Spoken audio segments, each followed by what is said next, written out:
আপনার দেশের মাঝখান দিয়ে ইন্ডিয়া মহোদয় রাস্তা বানাবে। রাস্তা মানে ট্রেনের রাস্তা। ওই রাস্তা দিয়ে তাদের ট্রেন এক মাথা দিয়ে ঢুকবে আর এক মাথা দিয়ে বের হবে। ওদের বহুত লাভ হবে, বহুত পয়সা বাঁচবে।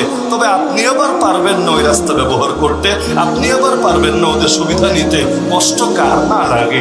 আমার দেশ দিয়ে আরেক দেশ খালি নিবে আর নিবে, কিন্তু কিছু দিবে না। নিয়ম তো হলো কিছু পেতে হলে কিছু দিতে হয়, কিন্তু তারা শুধু নিবে আর নিবে আর নিবে, কিছু দিবে না। এক টেনশন।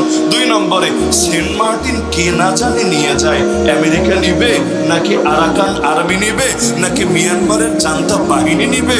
আরে কে জানে কোন ফাঁকে নিয়ে যায়। টেনশন আর টেনশন। সেন্ট মার্টিন না জানি সেন্ট মার্কিন হয়ে যায়। আবার বন্যা, আরে সামান্য একটু বৃষ্টি হতে দেরি, সিলেট পুরোটা ভাসতে দেরি না। আমার বাড়ি তো সিলেট, আর ঈদের সময় ছিলামও সিলেট, তো যার কারণে পরিণতি তো চোখের সামনে দেখা।